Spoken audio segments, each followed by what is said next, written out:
This is Mian, garlic dipping sauce noodles, and it's this classic home cooking dish from China's northwest. It belongs to a category of noodle dishes, predictably called dipping sauce noodles. These dishes will take some fresh noodles, cook them together with a bit of veg, and serve in this big basin of water. Cool in the summer, hot in the winter. To eat, what you do then is just take your noodles and then dip them in whatever dipping sauce you happen to whip up. Stewed tomato and egg, mala chili, and chili garlic likely being the ones that you see around the most.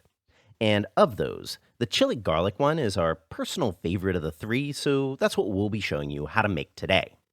Now, the reason why I love this garlic dipping sauce so much is that it is not pussyfooting around with garlic quantity.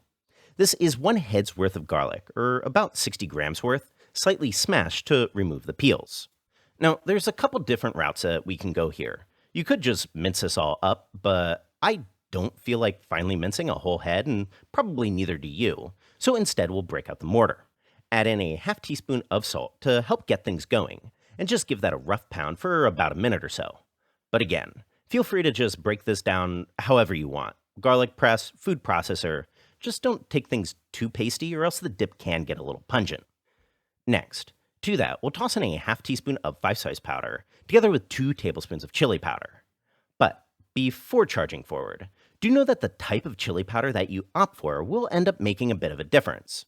Up in the Northwest, they use this sort. It's this fantastic red color, super fragrant, and really not all that spicy. It's made from Xinjiao, aka Kashmiri chili, so if you've got access to a Kashmiri chili powder, definitely use that. That said, Korean chili powder also has a lot of the same qualities, so if getting gochugaru is more convenient for you, that'd also be a legit route, we think.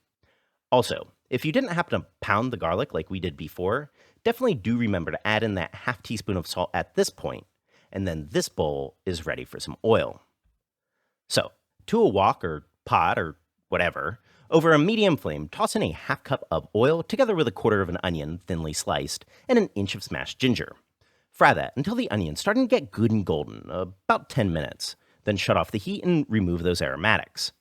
Then, max flame. Heat that up until it's just starting to smoke, about 190 centigrade, then pour it in with the garlic and the chili powder.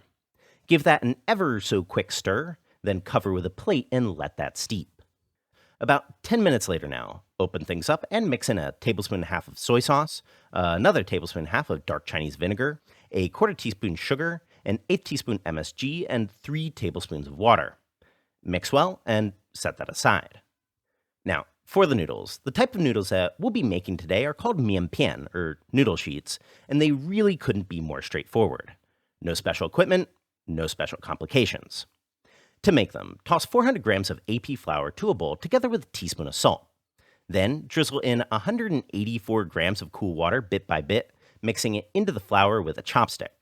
Then just really press that all together and combine it into a ball-like object, knead it for about a minute, and let that rest for 20 minutes covered. Then, coming back to the dough, toss it onto your work surface and get to kneading. We're going to be aiming for the dough to get to a smooth, even consistency, which will take a bit of time.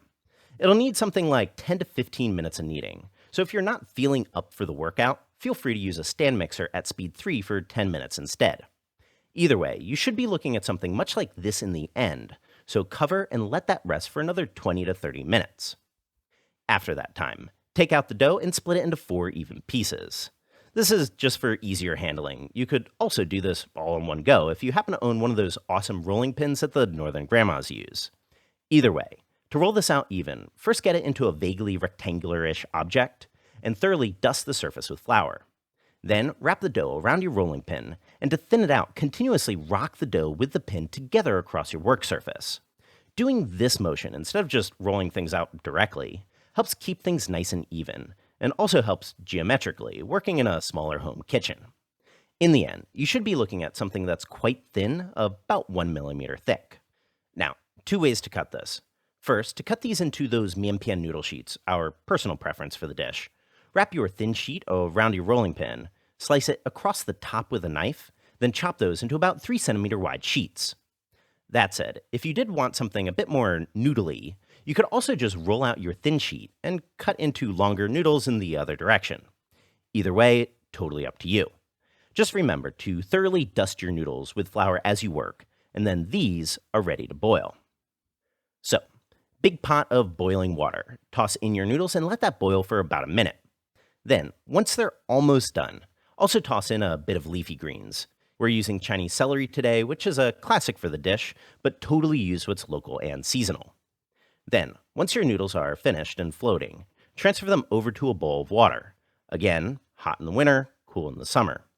And then, just like that, these noodles are ready to smother in some chili garlic dipping sauce. Simple, tasty, and best of all, loaded with a veritable mountain of garlic.